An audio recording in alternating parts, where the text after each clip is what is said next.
Samara really is a project of great love and affection that was founded 20 years ago when my husband and I came down to this region and fell in love with the vistas, fell in love with the land, fell in love with the people, and the fact that we could actually help restore landscapes on a big scale in an area that had really been quite badly affected by small livestock farming.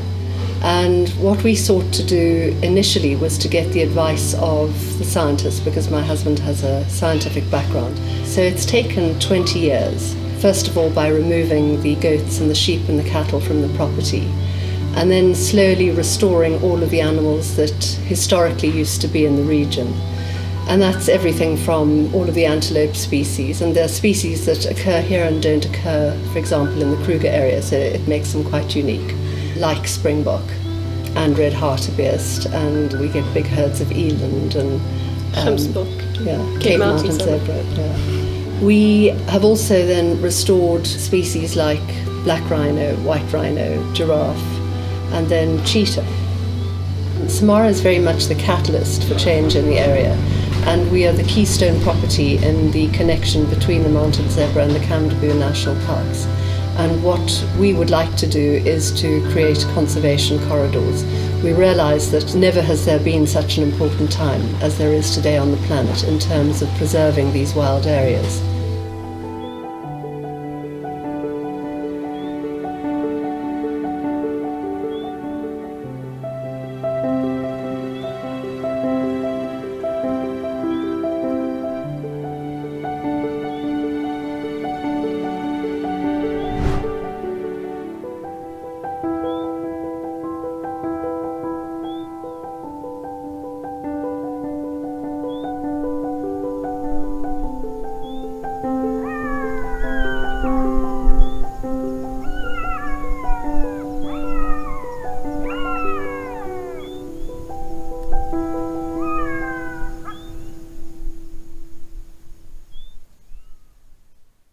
The most important thing is that green vehicle there is the point of safety.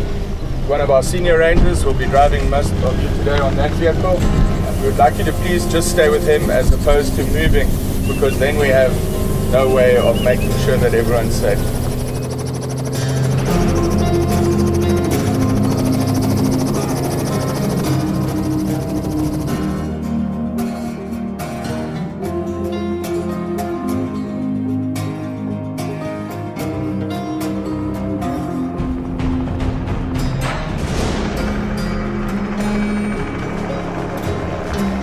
A helicopter is a vital key component. We need to find the elephants from the air with a helicopter. We use the helicopter to keep them together and to drive them to a suitable area where we can actually catch and work with the animals. It's very important when you are moving or relocating a family group of elephants and re-establishing them to a new area that you catch cohesive groups. So by definition, from the matriarch right down to the smallest animal. So typically they would number between 5 and 15 animals. In doing this, you eliminate the risk of the animals not adapting or perhaps breaking out from the new area. If you move them in those groups, they settle down nicely, and literally within a day or two of having offloaded them, you would think those elephants had been there for generations.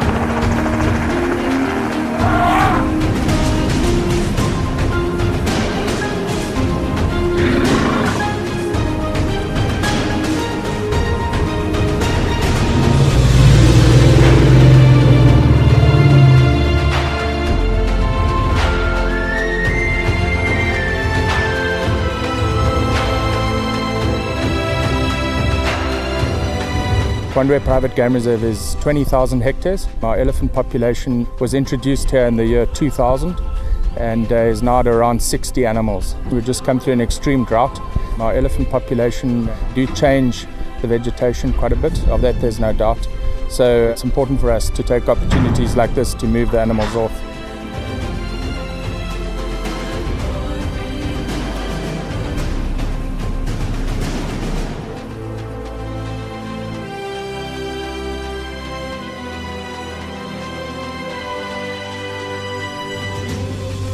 There are a few vital components to us being able to do what we do.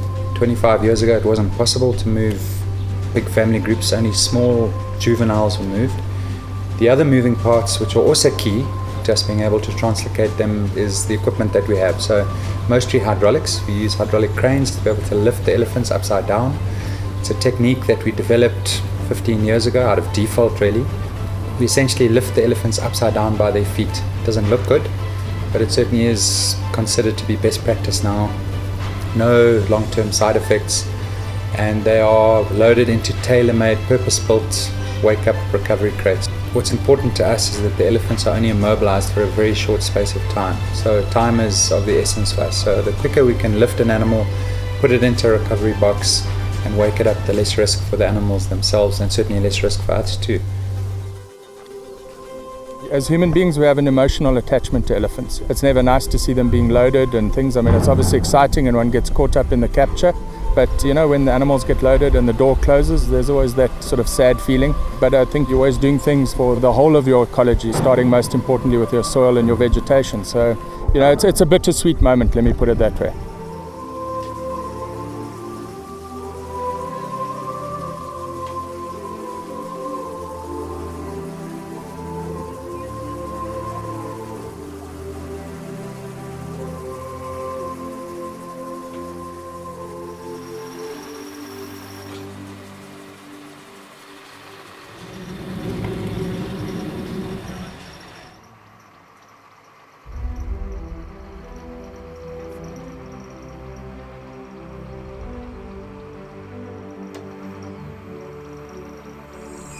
At Samara, we're going to be monitoring the elephants just to see how they settle in the area. We're going to do identification kits so we can ID every one of them.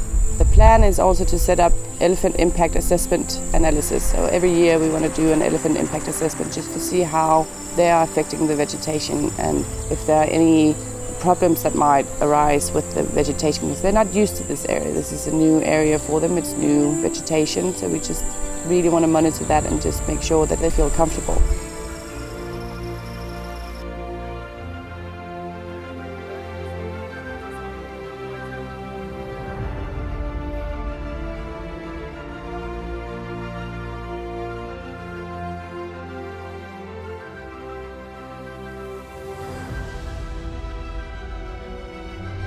It's been a very long process. I think it was always on the cards 20 years ago when my parents started. It's just a long process. Obviously, you've got to have a management plan, you've got to do ecological studies to make sure that what you're doing is correct and that you can do it and your land can sustain it. Applying to the provincial department for the permits and dealing with all the complexities that are linked to that.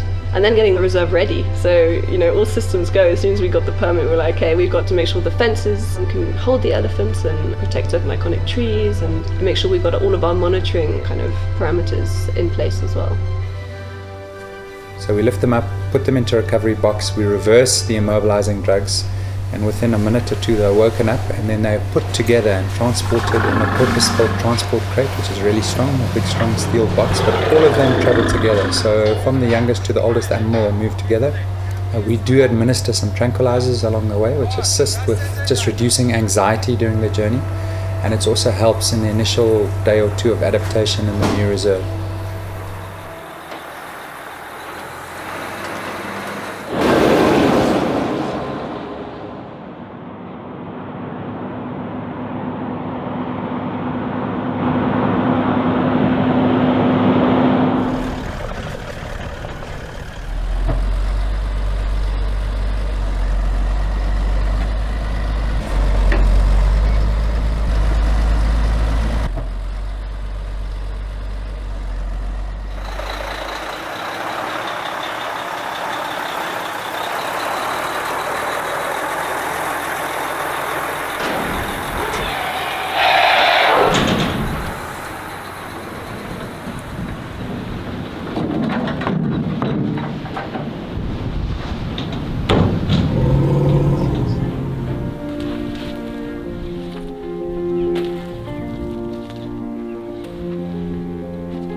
was incredibly moving to see how gently and slowly and mindfully they walked out of Kester Vickery's crate, his amazing crate that transported them all the way.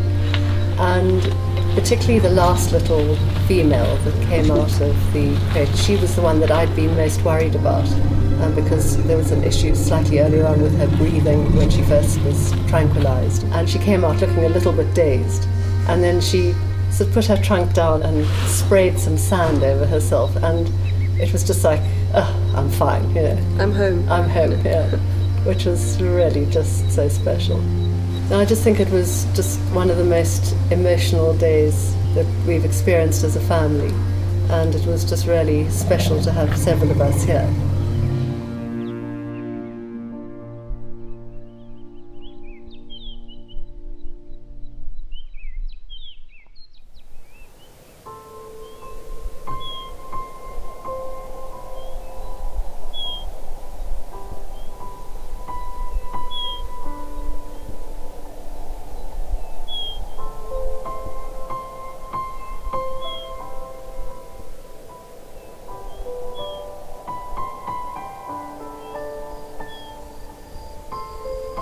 So there are under 1,000 cheetah left in the wild in South Africa. They are a species that, again, is hugely vulnerable to man because man persecutes them in the belief that they're a predator that actually targets sheep and goats. Samara was the first property to bring cheetah back to this region, and they were the first cheetah back here in about 130 years. In 2003, when Sabella, who became this, iconic cheetah and very famous sort of around the world because Nat Geo Wild made a film about her life, but she came back with 2 males, and that founder population contributed almost 20 young cheetah to her progeny. Basically have populated national parks, other reserves, provincial reserves. They've gone far and wide, and her genes are now spread right across the country. So she contributed almost 3% of the wild cheetah population of South Africa.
So globally, semi-arid and arid areas form a large part of our terrestrial ecosystems, and often they are undervalued in terms of biodiversity, and as a consequence they are under-conserved.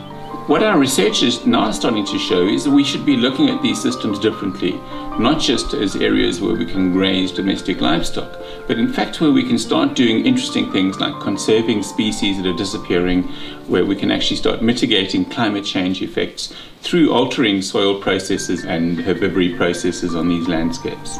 So research that's being done right now is showing that we've been underestimating the power and the value of grasslands for carbon sequestration. And well-managed grasslands, particularly the summer rainfall grasslands, seem to actually be able to compete with much more impressive forest landscapes in terms of the amount of carbon that they can capture and hold on the landscape. It does require well-managed grasslands in terms of both how they're looked after and the species that are using them. And it seems that indigenous species is the way to do that. On these landscapes, we need to recognize that water is extremely limiting. So any process that helps manage the catchment areas in order to make water available downstream and in the water table is going to be critical to the economic development and the ecological well-being of the landscape.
So what's really exciting about Samara is its location on the landscape.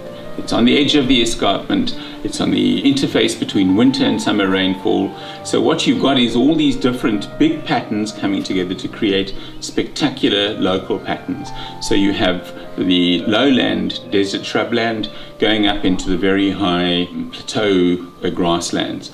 And this then means that you're supporting a huge diversity of plant species and an impressive array of large mammals. Scientists from all over the world now recognize that the mega herbivores, species like elephants, are critical to ecosystem functioning, and also we've lost them from most of the world.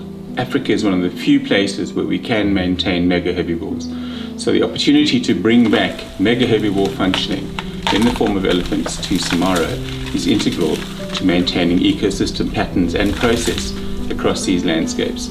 This role of mega herbivores as structuring ecosystems is recognized as them being ecosystem engineers. And in the Eastern Cape here, our research has shown that elephants influence 19 different processes that range from altering soil patterns and process through to influencing how predators interact with their prey.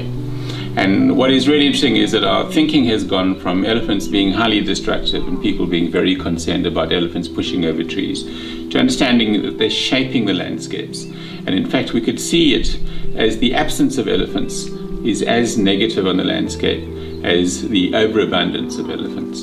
So our recent work has shown that elephants can maybe push over trees, but the trees respond very positively by coppicing. And our research on papia shows that for every papia pushed over, we get about 4.5 new young papia seedlings coming up.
Because this little family group of elephant that arrived on Samara have tended to keep to the slopes of the mountains here, where there is a large amount of casonias, cabbage trees, which are like Smarties to elephant. They absolutely love them.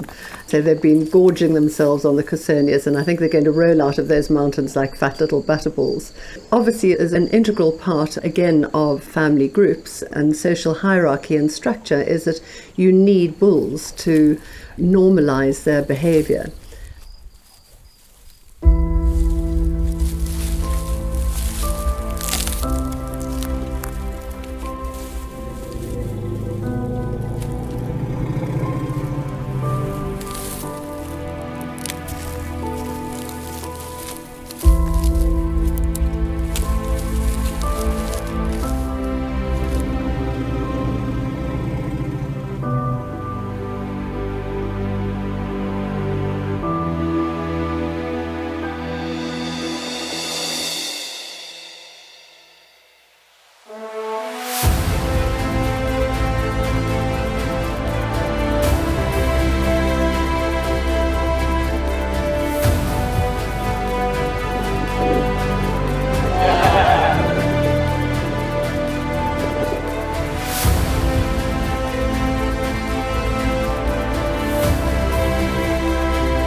You have to make sure that the elephants fall in the right way so that their lungs aren't compromised. You have to make sure that they're still breathing. You have to make sure that it's not too hot or too cold. You know, there are all sorts of different factors, because obviously the welfare of that animal is incredibly important. And, you know, the last thing we want is anything to go wrong. Having said that, I think that conservation solutions has got this down to a fine art and have relocated thousands of elephants across Africa. So we were in very good hands. It was quite a stressful time trying to get the bulls here because we kept on waiting for a permit from the relevant authorities, and it was getting closer and closer to the end of the capture season. If it becomes too hot, it just becomes, too dangerous from a health perspective to actually relocate them. So we were working up against a deadline, and in terms of the elephant norms and standards, you really had to bring bulls back to the property within a year. And we were going beyond the year. And again, Elephant Rhino people were incredibly helpful in helping us secure that final permit. And literally, we then all went into action. We got the permit on Friday, and by the following Friday, we had the permit from KwaZulu-Natal. And that Saturday, my birthday, there we were at Pinda capturing the elephants. So everything happened very quickly once we got the permit in place. And we're hugely grateful that that actually did take place, because obviously getting the bulls here was so important for the elephant family group.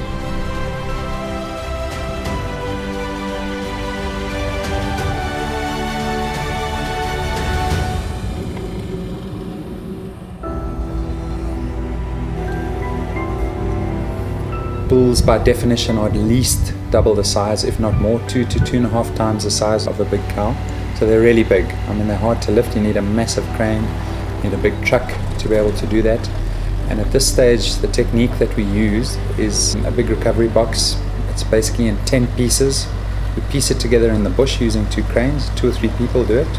Literally bolt it together, stick 4 doors on, and once the elephants are loaded onto a truck, we then pull the elephant in, which is on a conveyor stretcher, into this big recovery box, wake the elephant up, reverse the immobilizing drug, and then it walks into a transport crate.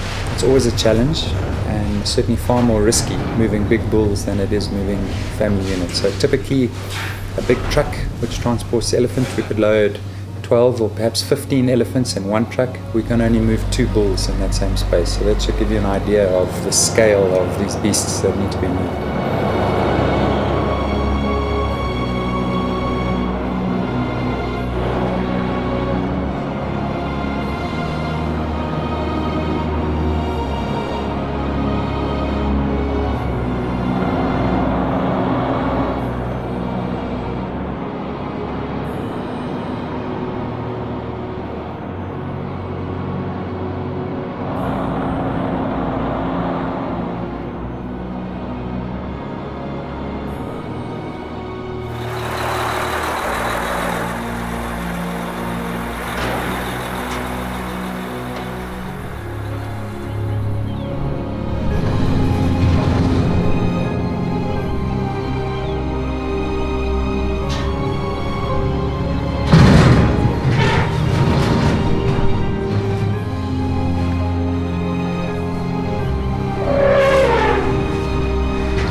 Gashle is this fantastic, beautiful, absolutely extraordinary elephant. His name means gently or gentle or cautious in Zulu, and that's exactly what he is. He's just this incredibly gentle bull. He's over 30 years old, so he's of prime breeding age, and that's really important for this little group of females, that they have a mature bull. And then we also needed another bull, because elephant bulls don't wander around on their own. They always wander around with other bulls, they're great mates. And so it was really fun and important that we had a bull that was used to hanging out with Gashle. And his name is Mvula Didi, and Mvula means rain in Zulu. And he's this hugely tall bull. I mean, it's quite extraordinary. He's only about 25 years old, and yet he already has great stature. And they move around together, they feed together, they have this wonderful sense of being great mates. I think what's very, very important in our industry is that tourism falls hand in hand with conservation.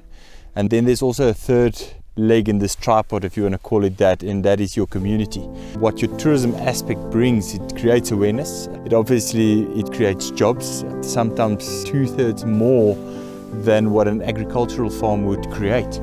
So it definitely uplifts the economy within your local community. And a lot of the funds that your lodges make goes directly back into your conservation side.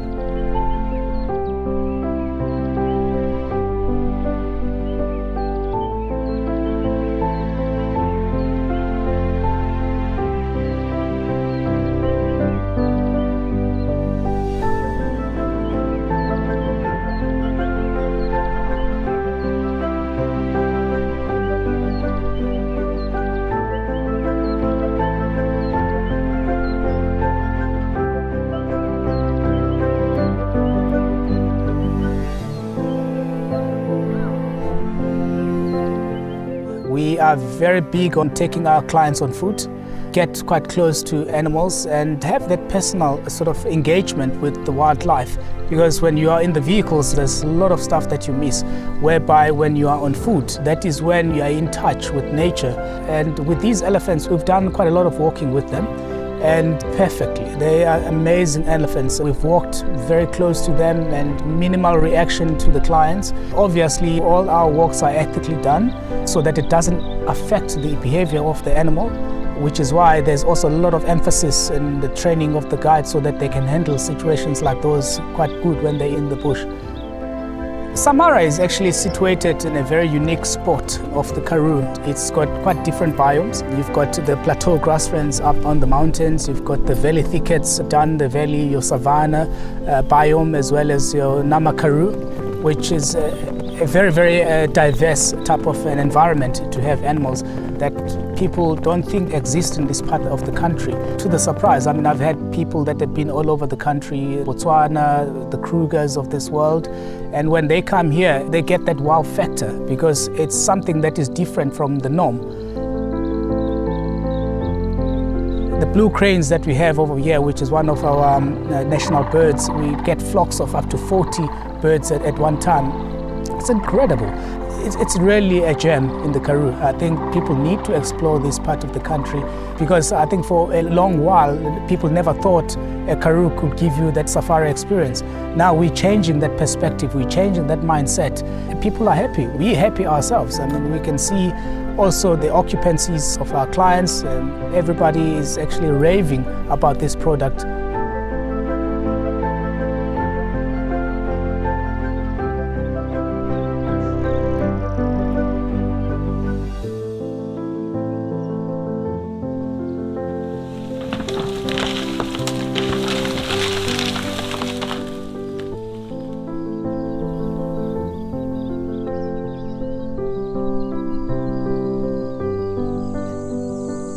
One of the critical reasons why we wanted bulls is that it's natural for elephant populations to expand, and obviously we're very much hoping that there will be babies, the pitter-patter of little elephant feet in due course, which will be totally and completely wonderful.